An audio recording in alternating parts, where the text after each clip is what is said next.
Alright guys, I got the glasses on now. Something I should be wearing all the time.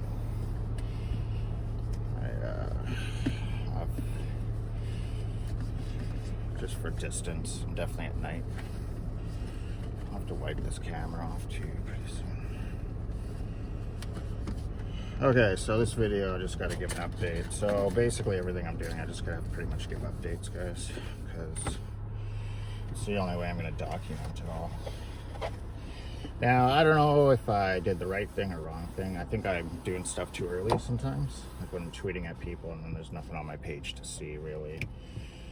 Here, I'm just going to wipe this off because there's a lot of dirt here. But I tweeted at, I didn't even know they had a Twitter, which, you know, a year or two ago, if I knew they had it, I would have been tweeting a long time ago. But I actually didn't know. I should call it X, of course. But, like I said, the only way to... Let's make sure this is recording so I don't... Yeah, seems good. I'll try and pull it back a little, just so it doesn't push the stop button.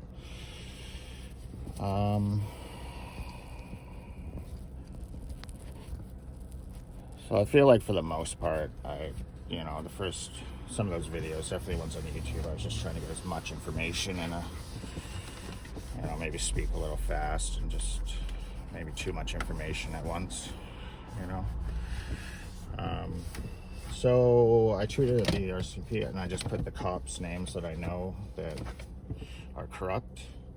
And I basically just said, you know, I'm willing to come in and make a statement anytime. So all I want to do, whether they believe me or not, is, and this is what I've said from the beginning, is every time I get in my car, I wipe it all down. I don't know if these guys can still get in my car or not. So every time you know, this is from right from the start, even when these cops showed up, and you know, you can tell right away by their reaction if they're taking you serious or not. And some of the names, obviously, that I dealt with, like the Dollywall guy, I knew right away, you know, this guy's a part of this network. Now, what the cops do is they either just don't take you serious and write down what you say, and then write something bad about you, or just write nothing about you, or just say we showed up and I don't know, maybe they say you're acting erratic, whatever. I should have had it all on video. But once again, the main thing is that all our CMP officers need to wear body cams. There'd be a complete record of every interaction I had with them, and this situation wouldn't be happening right now. Because without them, oh, see, here's a guy right here. I'm not gonna film him right now, but I mean, this is a guy the cops could go talk to. He rents from this Dave guy, and you know, is he gonna say anything to the cops? I don't know, but he probably has nothing to do with it, and he doesn't want anything to do with it. So some of these people that are associated with these guys will know, hey, these guys are fucking running an ISMI catcher, or they're on their computer. Like, if I can hear them talking about me when I walk by sometimes, then he definitely knows something, right? He's from Alberta, the guy that rents there. Apparently 2 of the other guys are moving out or something. I'm not exactly sure what the deal is. But Dave asked my roommate, said he had 2 rooms for rent if I wanted to move in. Like, these guys are like pretending to be my friends. And, you know, it's fucking a really whack situation. Like, these guys are like are they, like, I know they're not all like agents or whatever, but they're like, you know, that's like what an agent would act like, you know what I mean? Like, try and infiltrate and you know, put on an act. So I don't know how they found all these guys. Like, my neighbor back in Richmond, I was so surprised, that professor guy. I was like, what the fuck? How the fuck did they get all these guys to, like, you know, fucking do this shit? I guess they just pay their rent for him, or, you know, he works at maybe he got a really good job at a university or something. So, or these guys are literally like bred to do this, you know, like maybe he put that professor through university, he's been working for him for 10-15 years. I don't really know. Okay, so the point of this video is just tell you I'm on my way to the hospital to drop off one of my samples. I kept a secondary sample, so every sample I leave, I'm going to keep a secondary sample and freeze it so it can be tested in the future somewhere else. I don't know what lab techs they have I know that fake person following me on Twitter or X is, will know that I went for blood samples in this. So I'll have to block her, but in the meantime, I'm just seeing what she's going to say. How do I know it's a fake account? So I've been thinking about it. So they say take over an account from 5 years ago. I don't think you can change the date that you started your account. It says 2019.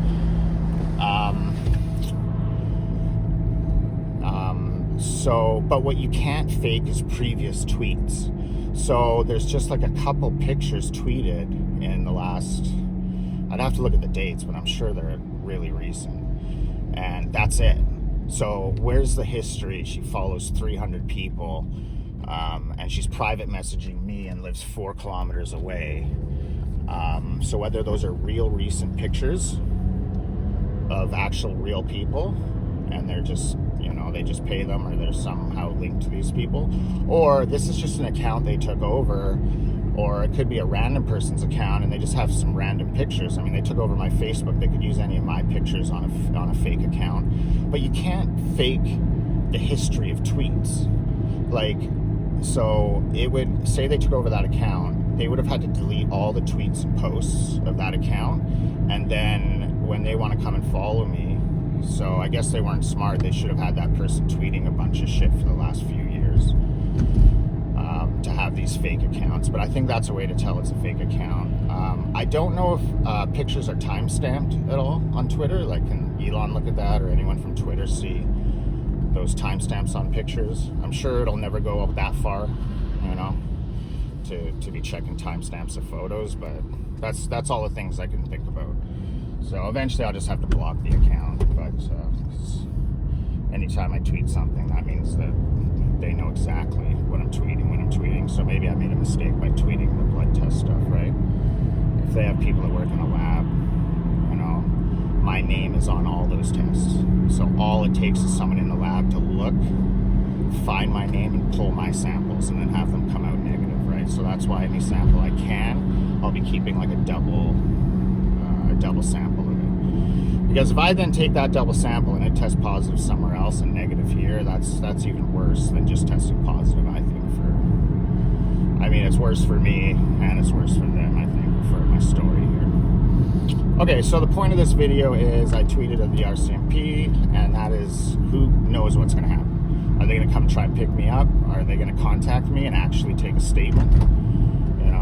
Are they just going to try and psych ward hold me when they start looking at what I'm tweeting? Because what I'm tweeting is, like, I can imagine they could easily try and, like, get a doctor to try and psych ward you or something for that. I'm talking about Russian and state government stuff. I'm talking about corrupt cops, corrupt doctors. Some of these doctors were my doctors, so,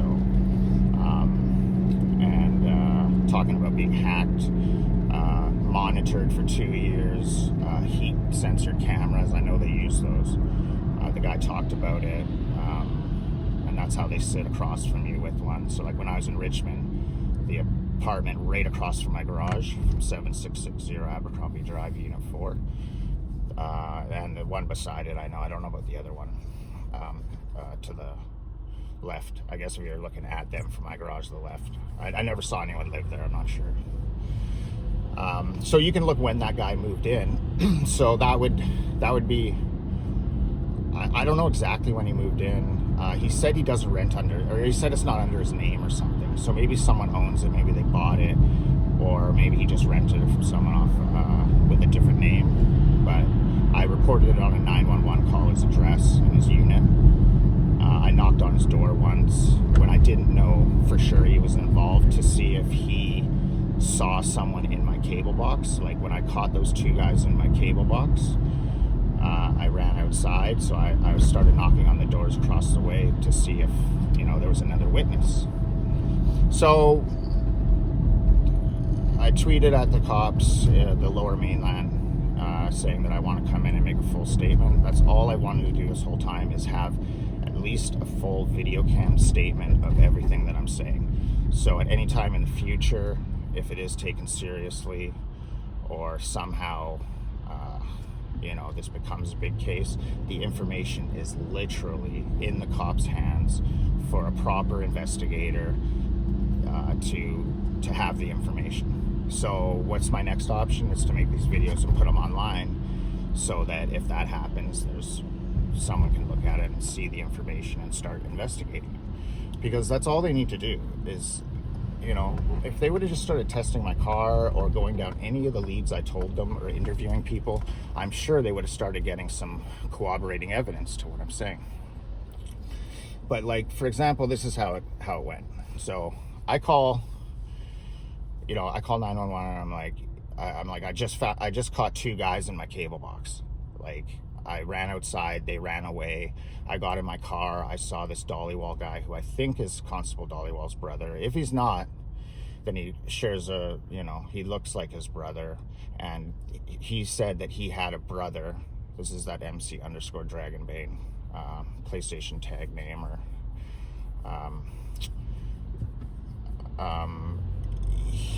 it's him for sure. I know because I heard his voice talking when they were at the cable box. They were talking about how I just bought cameras and my mom refused to set them up. So if we would have just set up cameras, it probably would have been a totally different situation. They wouldn't have been able to do what they did over this time. I definitely have some animosity towards my family for this. Like, who the fuck in 2025 doesn't want cameras? I bought $500 cameras from Costco and she wouldn't let me set them up. So that would have prevented them from doing anything in my car, going in the front or back of my house. They broke the back window in my house, like the door, cracked it. So then that would make me come outside where that arsenic burner is. So it would have prevented a lot of things. They still would have been able to get in the attic, but I probably would have figured that out quicker. And so let's go over this. This is probably the 3rd interaction I had with the police. So I call them. I say, someone's in my K-Locks. This Constable Kim and Spooner come, who I think is Constable Saul. I can identify her. I don't know if a Constable Kim exists, or Constable Saul is just a random cop that wrote a false report that I've never met before, but I have a feeling it's this Constable Kim, and I have reasons for that. So all I said is, these guys are in my cable box. I found them. They put a connection in between my cable, so they unhooked it and put a new connection thing, which I had a picture of. I don't think I have it anymore. The guy said, now he might have been lying. He said it's some expensive $10,000 thing that the NSA uses or something, and maybe it allows them to get some data off it, but that might have been total bullshit. I really don't know. So they go to my cable box, and I'm in my room right above, and I hear one of the guys say, I think it was this Frenchy guy, because I sort of recognize his voice, but I definitely recognize Dragonbane's voice. And he said, the other guy said he got cameras, and then Dragonbane says, no, he's got a cable guy coming tomorrow. So what I had done is I went to my friend Jen's house, who they have already got her ISMI number and cut into the phone call. And I was talking to, I forget who I was, maybe I don't know who I was talking to. I thought it might be this Frenchy guy. But for an hour, allegedly talking to Rogers, thinking her phone was safe and okay, making a Rogers appointment. But I wasn't talking to Rogers, I was talking to them. So when they were in the cable box that day, that's what the guy said. He's like, oh, he bought cameras, or as if we're not going to be able to do this or something. This isn't going to work. We should stop now or something like that. And then the other guy goes, no. The Dragonbane guy, something about the fucking, something about the cable appointment the next day. And so I come running down the stairs to come run outside, and that's when they closed my box and it was half left open, and I run outside and I kind of see him running down, and then he goes to that Chevron. I get in my car and he walks through the Chevron at 3 in Blundell, and I see him walking to his gray G35. That's how I knew that he said in the video game chats that he drives a gray G35, or he said a G35, and then I found out it was gray. So I saw him with his boots on going to the car. If there's a history of that date of Chevron's cameras, I don't know, do they keep them for 2 years? If they do, you'll see him walking right across that day, and I can figure out that day. It was somewhere around this time of year, 2 years ago, I believe. But there's a way for me to figure out the exact day, because I got to think of what it was, but I can remember the exact, because because of what I was doing those days, I can be like, okay, I remember this day was this date, and then the next day was this day. So I'd be able to tell you the exact day that guy was at Chevron trying to sell me smokes, at Chevron walking by to his car. But I doubt the cameras store that long. But that's, you know, this is something that 2 years ago, if the cops would have just investigated, they could have started looking at this shit. You know, like, these corrupt cops come and do absolutely nothing. So when they came to the house that day, you know, I tell them this cable box story, and she goes, "Do you have it on camera?" And I'm like, "No, I don't have cameras." "Oh, okay." So in that police report, so there will absolutely be a police report, a 911 call that day. I don't know what they wrote in the report. If I'm right, they wrote that I wanted to, and that never happened. Yeah, my parents know that never happened. I never said. They know that that's a falsified police report. There's a few things my parents agree with, and they absolutely know that that's a fake. They don't know that that's the day the report was written, and neither do I. But we could look that up, or I can request that from Ottawa, or I tweeted the RCMP. They should be able to find that report, right? and see, was it the day? Now, whether it was or wasn't, even if they came to my house, they should have said, "We don't believe the suspect," or "We don't believe the fucking witness," or fucking victim, or who knows what they're calling me at this point, right? Said someone was in this cable box but has no evidence, and we don't believe them. Like, that would be something, if they don't believe me from what they said to me and were acting like, that's what should be written in the report, right? Now, I doubt that's what's written in the report. I really do. So when I'm making these videos and going over these interactions, when I get those police reports, I should be able to at least go through them and say, okay, well, this is complete bullshit. They didn't write this, what I said. I know they didn't write the proper report of, like, we had this witness someone tampering with his cable box, you know? Because that should start a legit investigation, you know? This person witnessed someone pouring something in his gas tank. This witness witnessed someone inside his car spraying something. Like, you know, that's what should be in the reports. Because when I'm calling them at times that I realized and I bust someone doing something, you know? Like, when you come out and someone's in your car and you call the police, that should be in the report. That's the report. That's all the report I'm making. I'm not making any other report than that, you know?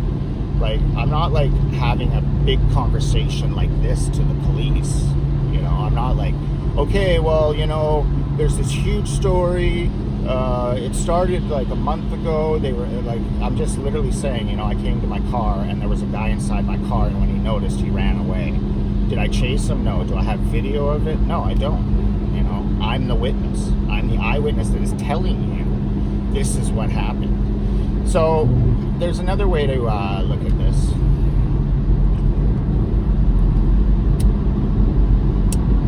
Being as I know these officers' names, and I can't imagine there's more than a dozen of them in Richmond. Maybe there's 20 of them. But if there was 20, I probably would have dealt with all 20 of them, the amount that I talked to them.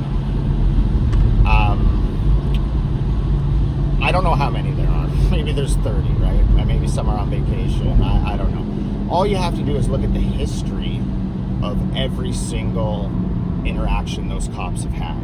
And you're going to see that their interactions are reports like, we don't believe this guy, or this guy, we're having the nurse come. Like, it'll be just endless amounts of, like, having nurses come talk to people.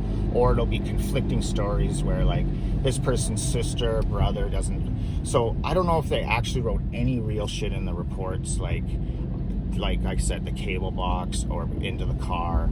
So I don't know if the reports, like, all the reports should be saying weird shit like that, like someone's witnessed someone, or like in their attic, or, you know, it should be. So you'll definitely see a whole bunch of reports, I'm assuming, unless they just don't make any reports. You know, maybe there's just a shit ton that don't exist, because I know the first two I didn't. So maybe that's why they don't make reports, because then you're gonna have a history of how many times they showed up to places and they called bullshit on someone's story, right?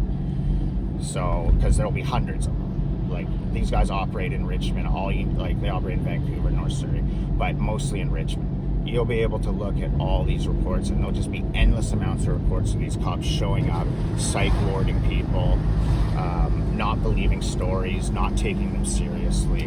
But I can only look at my reports, right? I can't look at their reports.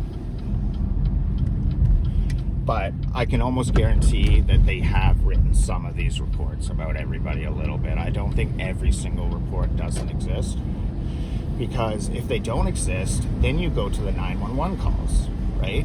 There should be a history of my 911 calls, and then there's no report written by any cop showing up that day to talk to me, right? So I don't believe that's true. So I'm thinking of ways of how this can be proved, but this is something that the RCMP would have to investigate, and it would cost money.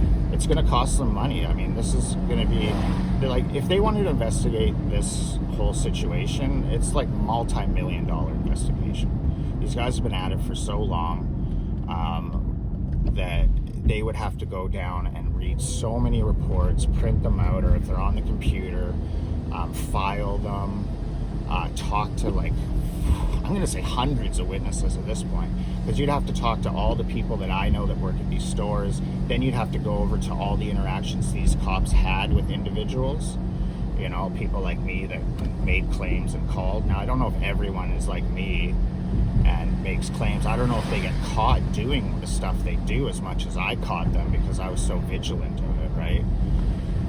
I knew these guys were around my house right away, so I literally was nonstop, just waiting to, okay, what are they going to do next? And then I figured out my neighbor's situation.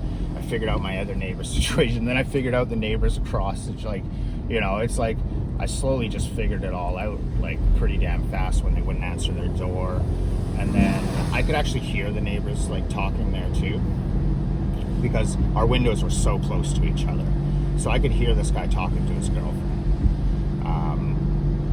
And some of the time I think they were trying to mislead me by talking loud, and then other times I literally could just hear them. This was before I even knew I got hacked. My mom can vouch for that I would be like, yo, the neighbors are talking about us, who are these people, right? I was saying that for a year before this, because I would hear them saying him and he, and he's doing this, he's arguing with his mom, or something, just so much shit. And I was like, why the fuck are these guys so interested in me? I was saying that to my mom. I'm like, every time you come to my room and you talk about me calling, say I had to call disability or something like that, they would talk about it. I'd be like, and I would tell my mom that. I'd be like, they're talking about what you're coming into my room saying and talking to me. I'm like, this is fucking weird. And she sort of brushed it off, but she absolutely could testify to that. She knows that a year before this whole hacking situation even happened, or that I knew about it, or it became a thing, that I was telling her, look, these neighbors are nonstop, talking about us and, watching us or something. It's fucking weird, Okay, so what else? So I'm dropping my sample off today at the hospital. I don't know how this RCMP thing's going to go. I don't think it's smart to tweet at the RCMP guys. I really don't. But at this point, I really just don't give a shit, I am going to be, whether they try and psych ward me, whether they just try and brush me off, I am going to be pushing to get this story out. This is a fucking mega story. This is a story I don't want to happen to anyone else. I told you they poisoned that old couple to death at 49th and Night. I mean, these guys are murderers. I told you they killed cats. They kill animals. They know when they're poisoning someone and they're bringing it into their house, or they're burning arsonic, they know animals die first. They know they're more susceptible to it and they die first. And for me, I care more about animals than humans, and it sickens me, and it causes a lot of anger in me when I think about it. I love my cat. My cat was the best cat in the world, and they fucking poisoned my cat to death. And I'm the only one that seems to know that. I've told my family that, and they just go, oh, she's getting old and stuff. But when you see the immediate deterioration after this started to happen of my cat and another cat, that's how you build a cat. That's how you maybe it's circumstantial evidence, right? Because I can't prove it. I didn't get my cat tested for arsenic, right? by that time it's just too late. The cat's dying. You feel sorry and you got to put it down, right? And this is what that guy said. Like, I should not know that cats are more susceptible to poison than animals. I mean, a doctor, a veterinarian could probably confirm that. I don't even know if it's confirmed. I'm just telling you that I witnessed it myself. So I'll put my reputation on the fact that that's true. You know, animals, like, how would anyone even know that? Because animals are, like, way tougher. When they're in pain, they sometimes don't even say anything, and, like, they can handle pain way better than us. But when it comes to any sort of toxicity, I guess their immune systems being smaller maybe aren't as strong and can't withstand it. Maybe it has to do with organs and kidney function. I have no idea why, but a doctor, I'm sure, or a veterinarian could probably explain it, right? So what else do we got going on? I got to get long distance on my phone. I know some of these numbers I'm going to be contacting will be long distance. All right, I'm going to cut this video because I got to stop making such long videos, especially if I plan on posting them on Twitter or where I'm posting them. I can always post one after another in the future. Now that I contacted the RCMP, I'm going to be putting, like, good codes on all my devices, because if you do get locked up, they get your devices, right? And I don't want them to get into these and delete any of these videos. It's hard enough making these videos one time. For me to have to go and do this again, it might almost be impossible. So, and at this point, I should try and just start posting them online. It's been probably about a week, so I've got maybe about 20 videos. This might be the time to get more videos up online. I know my first few videos were, you know, I'm slowly getting a little better at doing the video stuff, guys. Like, it's not easy talking into a phone, especially when you're talking about stuff like this. You know, if I was talking about fun stuff, stuff that I'm into, you know, stuff that's like, you know, you laugh about, or you're with friends, like IRL streaming, that seems, shit, did I go too far? Dude, I might have gone too far. Talking too much and I missed my stop. I feel like I did, yeah. Oh my god. Liquor store. Hold on, let me see where I am. Yeah, I think I'll go one more block, but I think I talked my way past the hospital to drop off my sample. You know, those videos are a lot easier to make. These videos, put myself out there like this is like literally last resort, guys. Like, you know, I literally sat around for a year while these guys would get into my car and do whatever they're gonna do. Now, I haven't caught someone getting in my car for a while, so I don't know if they have been or not, but I'm just assuming they have been, right? They were doing it before. I don't think they've stopped. My health isn't getting any better. I'll address that I smoke, guys. I do, you know, but I've never been diagnosed with anything. I don't drink. I don't do drugs. I have tests to show that. Pretty frequent tests to show that. So there should be no reason for me to get any immediate ailments or for my health to deteriorate over the next year or two. So, shit. I went way too far. Fuck me. Well, I guess I can continue this video. Okay, what else do we got? So, I don't want to repeat myself too much. I think most videos you watch people online are, you know, they're constantly editing in between what they're saying.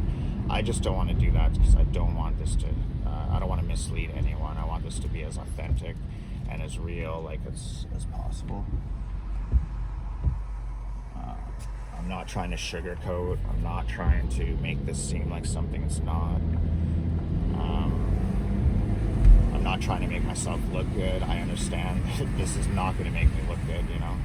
It's going to make me look like a victim. Some people may think I'm lying, making this up. Some people might think I'm crazy. It could be, you know, all of the above. But I think, you know, I believe in people. I believe that people can you know, see that it would be so hard for me to make up so much random information and then consistently say it. Like, I'm not that smart, guys. There's just no way I could keep all these facts in order like that. And that brings me to another thing. So it's important to understand that my parents have been totally bamboozled by this, and my brother. Like, they weren't the ones that this guy sent all the information to, and they were busy doing other stuff while this was happening, and they were targeting me, not them. So it always seemed like I'm the one, like, yo, like, I'm feeling sick. Yo, these guys are burning arsenic above my room. Yo, it's coming in my room. Yo, I can't sleep properly. This is fucking me up.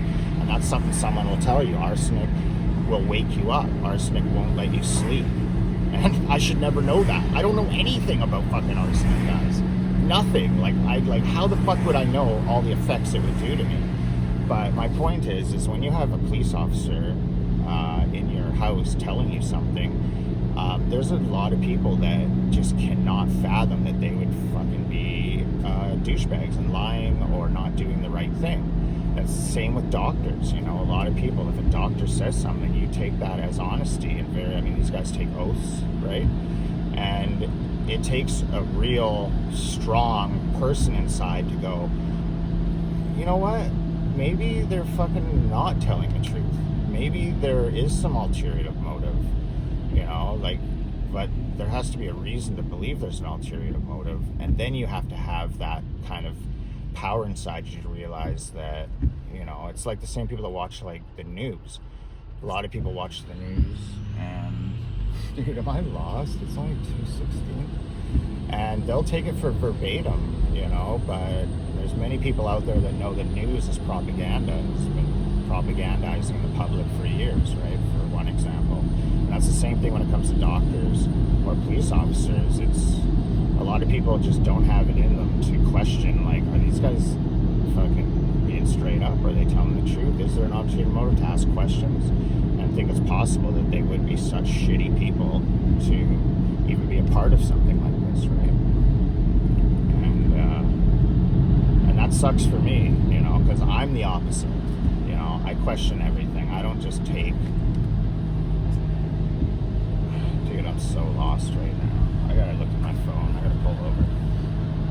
I'm the total opposite. You know, I've seen the years of propaganda.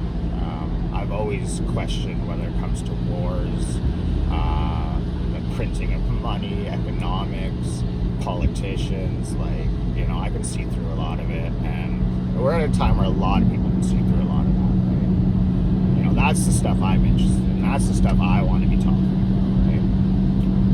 But for now, you know, I got enough on my plate, guys.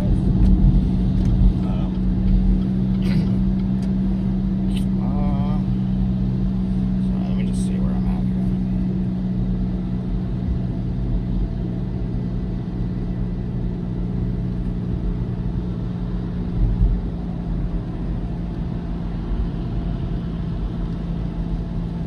Alright, let me just pull over. I gotta pull over and see.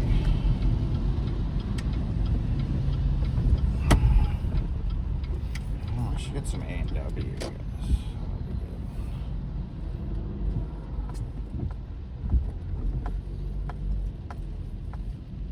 So I think I'm done, like, I'm not totally done naming places and people. There'll still be a little bit of that, but I can't park there. But I'm going to have to just bring you to these places. So I'm actually there saying, okay, this place for sure has some corrupt employees, or this place. Like, then you guys can see them. I don't need to necessarily say addresses because people will be able to find them. And I don't know, you know, it's not like I know all their names. I'd probably say most of the names I know. Some of them I figured out, you know. Some of them I just figured out because the guy literally, like, he wouldn't necessarily use specific names, but he'd say enough things that I can figure it out, you know. So there was just too many specifics. Like when he talks about, like, the drill in my back window with a buffer wheel on it, like, I didn't even know that was there. And then, like, a week later, I look in my back window and there's a drill with a buffer wheel my dad used to clean the barbecue with. So that's how I was like, holy shit, this guy knows where the fuck I live. Like, I didn't even know that drill was there. So when he said it, I wasn't like, oh, he's talking about my house. I realized that a week later. I'm like, what the fuck? Or when he talked about a crack in my cable box, and it's an old box without a lock on it, I didn't even know my cable box had a crack in it. It probably is still there with a crack in it, so I'll go there and I'll show you guys. So when I look at my cable box and it's cracked, I'm like, holy fuck, this guy knows where I live. And I actually met him twice at my place, once at Chevron, once in the Rogers, it's not a Rogers corporate store or whatever it is, some sort of store in the mall. In Richmond Center it's right beside the Apple store. The Jamal guy works there, and then there's 2 other guys that aren't in on it that I've talked to, and I did talk to them. So what I did after that cable thing on Monday, I told my family, I said, don't let this guy in the house. I said, this is not the fucking cable company, and it's not my choice. You know, I was like stuck in a bad situation where I knew what was going on, but I couldn't do anything about it, right? And so then I went to that store and I'm like, okay, can you pull up the appointment of the Rogers appointment? Because this Dollywall guy said the one thing they can't fake is these cable guys come by and they have those handheld things. And he said you can't fake those. Those are encrypted. So you can't come to a house, write it up, and have it like fake be a cable guy coming to your house or pretend to be someone else. So you either have to be a cable guy with the company willing to come and put your name on that meeting, or they just know people in the cable company. A guy borrows the truck, comes by, does it, pretends to have one of those things and doesn't write an appointment in. So when I went to the store, I asked them specifically, I'm like, okay, can you pull up this appointment that I had on Monday? And they pulled it up and there's no appointment. And I said, is it any way possible a cable guy could have come to my house and there'd be no appointment on this computer? And he says, no, this is like the corporate computer. Like everything's on this computer. If he came by your house, he would have had to write in switched modem, and there would be a record of it. So there'd be a record of the appointment, and then there would be notes from the cable guy that came to my house. So that guy came to my house. I couldn't stop him from coming in because of my family. You know, this is I'm at the point where, like, when this gets proven, it's going to take cops in my mother's living room telling her, or on the CBC News, before she fucking realizes. And I've told her everything. She's the one person that knows everything. And so that appointment didn't exist. And then so I followed that guy outside, and he parked the fucking truck like 3/4 of the way down the block. And there's parking right out front of my house or right in my visitors. But I think he didn't want me to see the license plate of that truck or something, because then maybe that would have given me so whatever reason, he didn't want me to see the truck and the license plate, but it was a Rogers truck. And he parked so far away from my place, it made no sense. Like, it was like, and I didn't run after the truck and find it. I just took note of it and was like, this is ridiculous. And then I went to the Rogers store, and I went with my mom to show her. So it's not a corporate Rogers store, and my mom goes, this isn't a corporate store, this doesn't mean anything. And I was specific to the guy. I said, okay, does it matter if this is a corporate store or I don't know what you call these other fucking stores. Most of them aren't corporate stores. I think they should all be corporate stores at this point. You know, Rogers should not sublet this to anybody, especially in Vancouver. Like, they need to fire all these employees, right? And the guy said, no, this is the same computer they have. It will show up, and this can be confirmed by Rogers. If he looks up an appointment on that computer, and you can still look today, and I'm sure they have a history of appointments from 2 years ago, you'll see that that day that guy came to my house on a Monday. I know it was a Monday. I can figure out the day if I think about what was happening those days. I could think about the date and everything, and you'll see that appointment doesn't exist. So Rogers guys came to my house to change a modem. I was thinking I had to do that. I'm not sure if I had to do that, but it fucked me even worse, because this guy came in, and, you know, obviously if they're bringing a modem, they're going to know the MAC address of it probably, and the IP, and then, I mean, I guess if we reset the password, it might have been okay for a bit, right? I'm not exactly sure what happened after that. And then this is another thing you guys can confirm. So he said you can't put malware in these modems from, like, these companies that put in your house, which is a great thing. So it's not like they're not secure. You just have to have all your shit, like, I guess use a VPN, but make sure they don't have any of the numbers and information off it, and make sure you change your passwords. But I shouldn't know you can't put malware on these things, guys. I'm not a tech person. So that's another thing you can confirm. How the fuck would I know it's impossible to put malware on these things? I wouldn't. And that's something I remember him saying. So, okay, let's find this hospital. But, like, if anyone spends enough time listening to what I'm saying, you're going to be able to confirm that I'm not full of shit, because I just would not know all this information if this guy didn't say it all, right? I'm not a tech person, you know. I don't know shit about phones and computers, and I'm so slowly learning because of this situation. But you can confirm everything I'm saying when it comes to IMEI numbers, MAC addresses, serial numbers at the Apple Store, that they can take a serial number of any device and always see what your Apple ID is, like what email is on it, and then they can do a reset password. Even if you change your email, they can just look it up and it'll show what because the email is your Apple ID. And that's the major, he said it's the major flaw in Apple. He said this is 100% how they operate. And then IMEI numbers being on the side of a box. I tweeted Apple yesterday. You should never print an IMEI number, any MAC address or numbers on the side of a box. So anytime you go to the store and buy it, you're trusting that employee or whoever you're buying off that they didn't take a picture or know what those numbers are when they give you the phone. Now, 99% of people are going to be fine, but the people that they're targeting, you're totally screwed. And then the other way they get them is by having the Genius Bar guys, like I said, the Mike Gord and whoever else they have. When you bring a device in, they're able to get your serial number, MAC addresses, and that information off your phone. IMEI numbers, computers are serial numbers, but that's I don't know if you can avoid that other than making sure you don't have corrupt employees. Think about what I'm saying. Corrupt Apple Store employees. When people hear that, let me make sure it's still recording, because this is turning into a long video. Yeah, I think it's just dark. It's like people so think about corrupt cops. I feel like people can kind of get them. It's like people don't think like anyone from an Apple Store can be corrupt. It's like I don't even understand how that's a thing. Like of course they can be corrupt, you know. And I don't think anyone realizes every time you go into an Apple Store and you ask questions, like a lot of people go in for this simple little question on their phone, like, oh, how come this is this app isn't working properly? Well, they can get all your information as soon as you start giving them their phone and they plug it into their computer or whatever. Like, you're putting so much trust into these guys.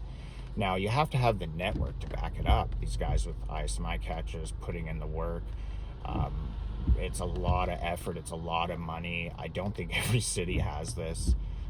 I know even in the Lower Mainland, I don't think they operate heavily in every single city, but they're spread out pretty good. I mean, Chilliwack's an hour away, and they're into Chilliwack. I think they target poor people, because if you have money, just fly to the East Coast and reset all your shit, go to a store, have a tech guy come into your house, set up all your shit. You could move, you could fucking buy a new place, you could have the best camera system. I mean, you can prevent these guys from doing this. It's not impossible to get out of this if these guys are doing it. It's just that you need a shit ton of security and maybe some advice if you're not a tech person. And these guys bank on that, right? Let me look this up. I'm going to say that 95 to 99% of our population probably doesn't even understand any of this tech stuff like I did. And they bank on that because it's a lot to understand. I mean, I've spent a year and I'm still stupid, right? You guys can hear how I talk about it. I probably don't even use the right terminology sometimes, right? Yeah, that's it.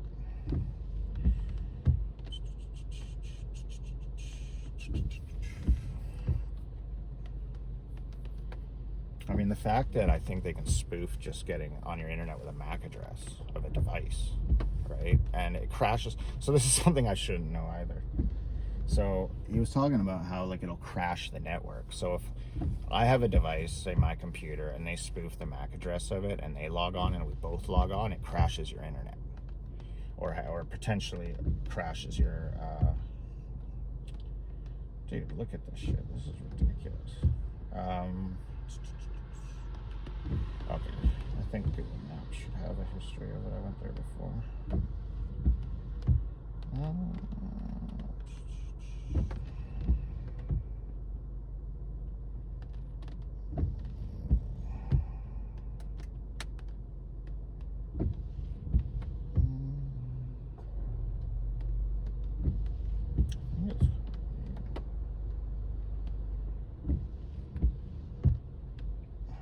I think I'm only like a block or two away, guys. It has a sign. I'm 5 minutes away. So I went past it by like, I don't know, 2 or 3 or 4 blocks or something. So that's something you guys can confirm. I'm not 100% that's what he was saying, but I'm pretty sure that's what he was saying is when they spoof a MAC address to get on your internet, when both devices log on,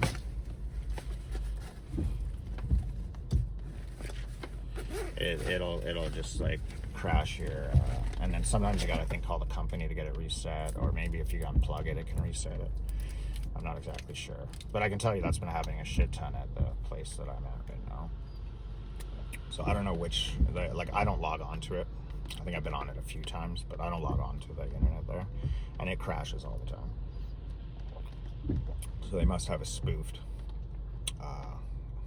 like MAC address of another computer. So I'm not 100% I'm right about that, but I think I'm right about that, which is preventing me from getting internet, because if they have the MAC addresses of my devices, even if I have a good password and they don't know the IP of it, they're gonna probably be able to spoof to get on it. I probably could still get it just to upload videos, you know, but I'm still sort of have to limit myself from, you know, getting malware on any of my shit, or just like a lot of people think just don't click on anything and you won't get malware. But if they actually get the MAC address of your router or modem, then if they're close to you, and this is the main thing, they only attack people close to them. They wouldn't be able to do this if you lived like in another city, right? They don't attack people from Texas or from the East Coast. They have to be close to you, because then they pretty much pretend to be your router. So then your devices log on to basically them, and then they're pretty much basically pretending to be your router if they're close to you. And that is like the epitome of being fully hacked. Like, I think he said if they get your password or if they do that, it's like game over, right? So it's not that I don't know how to, but yeah, I pretty much would have to like book it away from these guys, and they would have to lose me and not be able to find me. So I think the SIM card thing allows them to find you, so you obviously can't let them know any of your cellular companies that you're with, because if they find and can access your account in any way through a postal code, I think they can look up your SIM card information. Or if they can't, like, you need to pretty much get like pay-as-you-go or an account in a different name they don't know, and then obviously I don't know how it is with every company. I'll have to figure that out. And then as long as, like, I could live here somewhere, they don't know where I am, but I could never go into a store or somewhere or run into someone, because as soon as they find you, they're gonna track you and then start doing what they're doing. And for me, I think they're like so adamant because I know all this shit, right? And they definitely know I'm making videos about it. So it's like, for me, I don't even think I could live here. I would need to like fucking take off. He said you'd have to like go to the States and drive to the East Coast, or just move to the States, or because he said this is another reason why I think Richmond's so important, is the airport's there. So the second that you walk into that airport and they have so many airport workers, they're going to know what flight you're getting on, and then they'll have someone try and get on that flight, or they'll, you know, attempt to at least follow where you're going or know where you're going. And I mean, who the fuck does that, right? Now, I don't think it's impossible to get away from these guys. I definitely don't. But you definitely have to take your SIM cards out if they have your information, or you need to get away from them right away when they don't have your information. or you need to set cameras up instantly. Never let them in your home internet, and never take your phones to the Apple Store. If you have other phones, I can't tell you that it's worse if you have other phones, I think, but you literally going to the Apple Store is your number one enemy. So if they don't know you're going to the Apple Store, you might be okay, and you deal with someone that's legit. But if they know you're going to the Apple Store and they have at least a couple employees at every store, or they have someone work the shift, they know you're like, they're like, okay, he's probably going to go the next day. Like, why was this Mike guy working in Richmond the day I went to the Apple Store? Because I probably said, okay, I'm going to go to the Apple Store to wipe my devices the next day. And then he picked up a shift in Richmond. This has all happened within like a month, 1 month period. It'd be interesting to see how many shifts that guy takes in Richmond and when. But he even said to me, this isn't his store, right? And I know him 100% because he used him by name. He said, Mike's the best. He said, like, so even if you're an Apple employee that knows about this, you're not necessarily going to be good enough to do what this Mike guy can do. Because when you have someone's device and he's there or she's there, you have to be pretty good at getting the information and doing what you're doing to either lock you out or collect the information. Not everyone can do it, you know. It's he was like praising this guy, how good he is at what he does. So it's not like any Genius Bar could even pull this off in the Apple Store. There are precautions. The Apple Store isn't like stupid. They definitely make precautions. Dude, I don't know who this guy is. Oh, good, he's a nobody. I don't trust anyone walking by me these days, guys. Oh, he's always looking at the car. I don't think these guys do. I don't know what they do. Oh, dude, there's a dog. I know where I'm going for lunch. Oh, fuck, I didn't. It is the other way. How did I miss this? So yeah, you have to actually be talented enough to even pull this off when you work at the Apple Store. So, you know, I'm not saying that all the Apple stores are corrupt, but I'm saying you pretty much can't go to any Apple Store in Vancouver. If you're targeted by these guys, they're probably going to catch you with one of their employees and get these numbers. Now, as far as I know, he said they can't put bad software on your phone. So unless he was lying about that, because when you're in the Apple Store, there should be a history, and I think I learned this, there should be a history of servers. Like when they reboot firmware software on your phone, I think the guy said there's a history on the Apple servers, so that's something you can check. So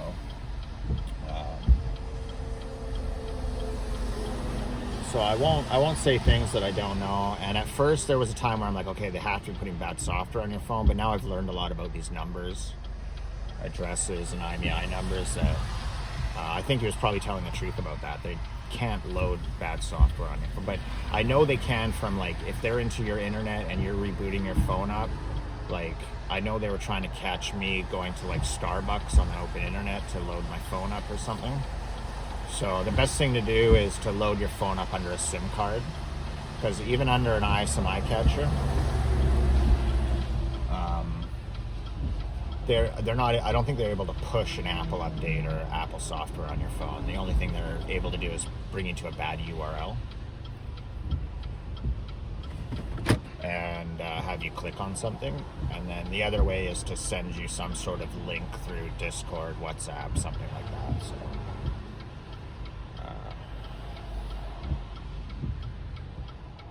I'll end this video when I get to the hospital, guys. What do you think of the glasses? Are they better? I need them, so it doesn't matter if they're better or not. Oh shit, dude. I could have gone there. So let's get into the other thing. If this is true, in Richmond, I don't know about everywhere, he said literally all the ambulance drivers are fucking a part of it. He literally said all the paramedics. So if that's true, I don't know. And he said that the paramedics have cameras in the back of their ambulances. So I don't know if they can access those or not, but that's what he said. He's talking about paramedics, so. I can't say what I don't know. I didn't really deal with paramedics, so, but that's something he said. So that's another fucking rabbit hole, I guess. So, I don't know what having a paramedic does for them though. So for all I know, it's bullshit though. I mean, I know there is some cases that I definitely am like mistaken about, like where I'm like, okay, there was a time where I'm like, okay, well, fucking this guy's got to be in on it, and maybe they weren't. Like 100%, I can admit to that, guys. Like I'm not right about everything that I'm saying. You know? Oh shit! What the fuck?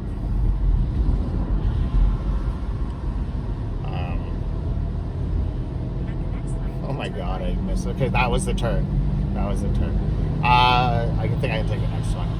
I'm definitely not 100% right about it, and when you get so trapped by these guys, which I did in a way, even though I was sort of investigating them at the same time, you definitely get a little paranoid, and I definitely maybe draw some conclusions and suspect some people that I shouldn't. That's a fact, you know. I'm going to say this again. I'm probably 70% right about 100% of the stuff I'm saying. You know, I'm not 100% right about this. Everything. But 70% of what I'm saying is a fucking lie. You know? I'm going to keep addressing this too, because I've shouted out state governments. I don't know for sure these guys sell identity to state governments. I don't know for sure this is funded by state governments. I know a few people that fund it, and I probably don't know another 4 or 5 major players that are a part of this. I just don't know who they are. I run into fucking Rogers trucks everywhere I go. Doesn't mean this is one, but it's funny. I'm running into them everywhere I go. Like, I know a few of the names, and I think I might even know the most important name, but I bet you I don't know like 3 or 4 or 5 other major companies or names that are involved in this, that run this ring. So that's something someone else is going to have to figure out, and I don't think I've addressed that yet. Is even these tweets that I'm sending out, to these videos that I'm making, to these companies and these names that I'm saying, they might not even be, aside from one of them I think I know for sure, they might not even be the major people behind this. You know what I mean? I might not even know who the fuck they are. Like when I say KTL Trucking, I don't necessarily believe that's the major company that's doing this. I just think they're a little bit linked to it, right? So for all I know, they bring in and ship the cigarettes to the stores, but maybe someone comes and picks them up. They don't do it in their warehouse. Someone comes and picks them up and repackages them all, and then they get delivered to the store. Like KTL Trucking is a legit company that does do a lot of deliveries and a lot of above the table business, you know. But 100% the company is involved. But I'm not gonna say that they're the number one. They're the ones that are doing it, and maybe it comes off that way because that's the only name I know. And the Johnny Fong guy, I don't know most of the people behind this. You know, I do know that Paladine Security and all these people that work in the stores and the employees and the mid-level and the low-level people, like I know a lot of those people, you know. But for all I know, honestly, I don't know. I really don't know, like, probably most of, like, the people that the cops should be going after and holding responsible for running this network. So that's an important thing to know. I'm not the guy to tell you that. I can only tell you what I do know, and maybe I'm putting too much emphasis on this KTL Trucking company, you know, but I can tell you that whoever delivers all these smokes to these gas stations and truckers on the road, so anytime you drive across Canada, truckers can communicate to each other and say, okay, he drove past me on Highway 1. There's only one highway across Canada. You know, it drove past me here. Or if you go down the coast. So that's why I think you need to go east in the States or east, south in the States, and they'll kind of lose you because there's less trucking routes that run, I think, that way. And you can lose them on the East Coast too. It's not like every trucker is involved, but think about a company and companies that run trucks. All they do is just CB radio. Like, they can keep track of where you are and about where you are. And they have they've set up all the way down Highway 1 into Alberta. So when you're talking about Pizza Huts to it says reserved. When you're talking about Pizza Huts to gas stations all the way into Alberta down Highway 1, because that's like, no one really goes and spreads off anywhere. That's usually where you're going to go. It's just Highway 1. So you'll never lose them driving down Highway 1. Should I park here? I guess so. That's something he said specific. And that's something I've witnessed because I traveled to Alberta, you know. So, and the fact that they're targeting small little towns, you know, like, that's got to be something too. Okay, this video's long enough. I hope this kept recording, guys. Yep, it did. 1 hour. All right.